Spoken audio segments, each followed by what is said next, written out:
On the occasion of World Sickle Day, let us all come together to create some awareness on sickle cell anemia. As a pediatric hematologist, we are all here committed to take care of children with sickle cell anemia, how to manage them, how to prevent them from being suffering. However, the more tougher job is to prevent this sickle cell disease for the future generation. To enlighten us on this, how to prevent babies from being born with sickle cell disease, I welcome Dr. Sumalata, fetal medicine consultant, Birthright by Rainbow Hospitals, for accepting us and visiting us and to throw some light on the same. Hi, Dr. Sumalata. How are you? Thank you, Veena, for inviting this session. Today we'll have a chit chat about sickle cell anemia, and we are celebrating this June 19th as Sickle Cell Day. So, Dr. Sumalata, can you tell us what is the role of fetal medicine specialist in today's practice? A very good question, Veena. Today, so many patients, they doesn't know what the fetal medicine practice is. Any patients, those who are pregnant, when they want to get a scan to be done, when they want to know about the fetus, how it is, the main department to consult is fetal medicine department. We are taking unborn care. So any problems to the fetus, whether how the fetus is, whether structural abnormality present or absent in the fetus, not only the structural abnormality, about the genetic component also we can diagnose in the fetus through fetal medicine department. So today fetal medicine department plays an important role in the obstetric practice. So that is very quite interesting to know about this. So can you tell us how do you make sure that the future generation is safe from sickle cell disease? What are the things you do to know that the child can be prevented from being born with this disease? Before I answering this question, I want to ask one more question, Veena. And whenever the couple will come to you, because you are the primary consultant, and you are the pediatric hematologist, that taking care of hematology problems like thalassemia, sickle cell anemias in your day-to-day practice. The patients who are having the problem of sickle cell anemia, suppose like hemoglobinopathies, thalassemias, the main primary consultant is hematologist. They will consult first you, and how you will counsel them. So especially whenever any child comes with anemia or suspected hemoglobinopathy like the sickle cell disease, it is very important to know that this is a genetic inherited blood disorder. So it comes as in an autosomal recessive manner. That is, if both the parents are having this gene, that is if the child inherits both, the defective gene, one each from the parent, then only the child becomes symptomatic.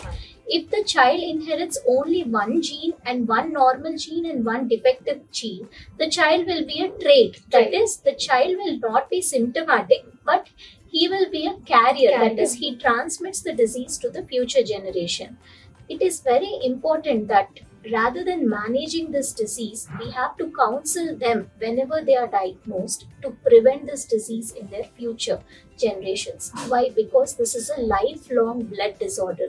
The sickle cell disease, because of a mutation, the red blood cells lose their shape and they become sickle cells. So because of this, they have continuous hemolysis and they have ongoing anemia, which requires blood transfusions, and they have different complications. They have painful episodes, organ damage. Overall, in a nutshell, I can say that every organ in the body is affected. They need lifelong care. They have their organs need to be managed. They need to get their blood transfusions, and they may also have life-threatening symptoms like acute chest syndromes, brain strokes, organ damages like liver damage, splenic sequestration crisis. So why to experience all these pains when they can be prevented? So when a child is diagnosed with sickle cell anemia, it is important that we screen their siblings and counsel the parents to get themselves screened. And more importantly, I think they have to consult a fetal medicine when they are planning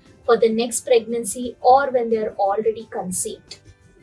Whenever the patient comes to us with a proper history of sickle cell disease or sickle cell trait, we will go through the entire history, proper history that we will take, and we will do genetic counseling based upon the pedigree analysis. Whether the patient is a carrier or whether the patient is having some disease. And also we will screen the partner also, husband also.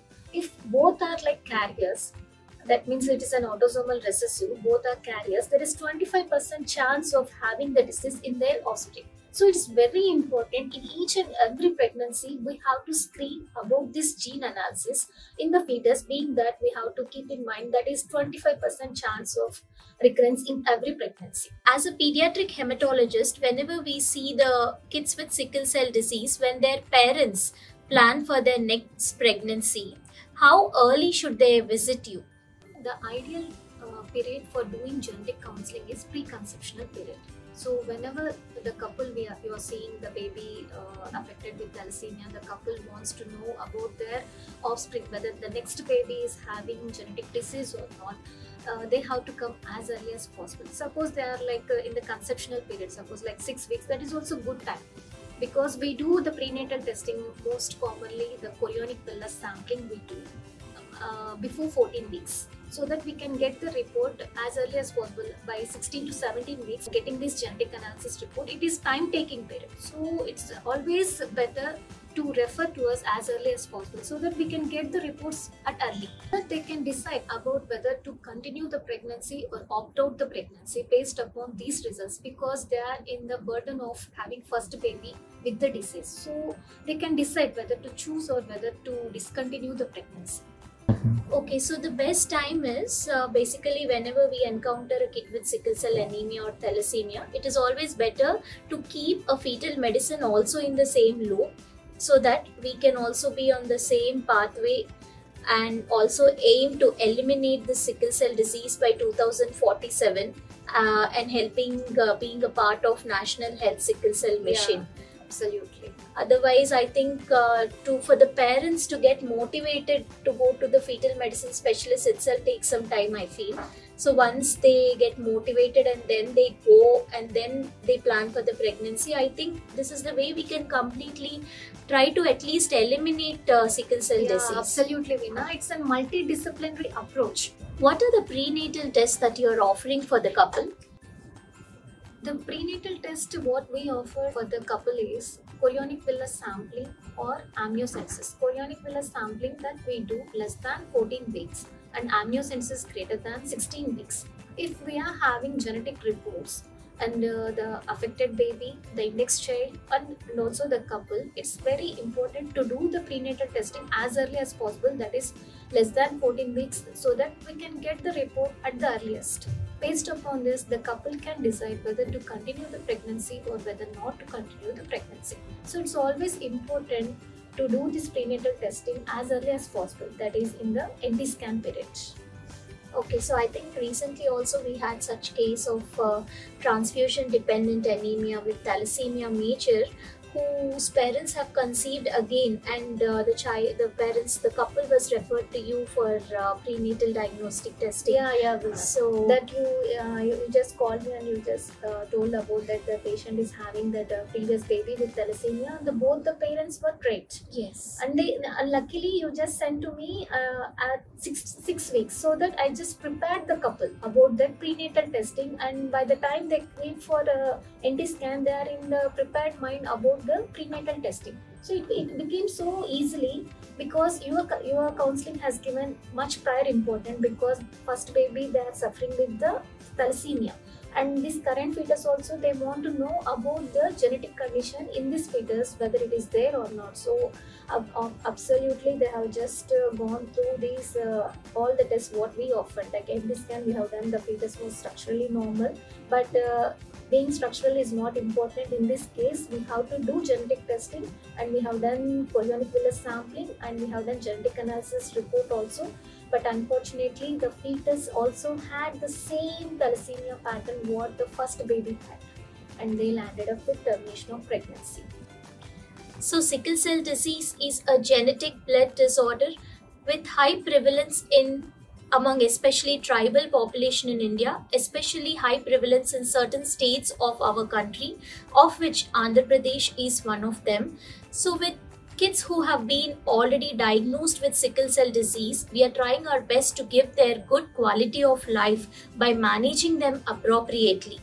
As per National Health Sickle Cell Mission, The main goal is before 2047, we have to prevent this sickle cell disease by doing certain genetic analysis so that we can prevent the sickle cell disease starting from the fetus itself. So the main goal is prevent the sickle cell disease. So let us all come together in creating this awareness on this World Sickle Cell Day to get more awareness on the sickle cell disease, not just treatment and supporting the patients, but preventing them for the future generation.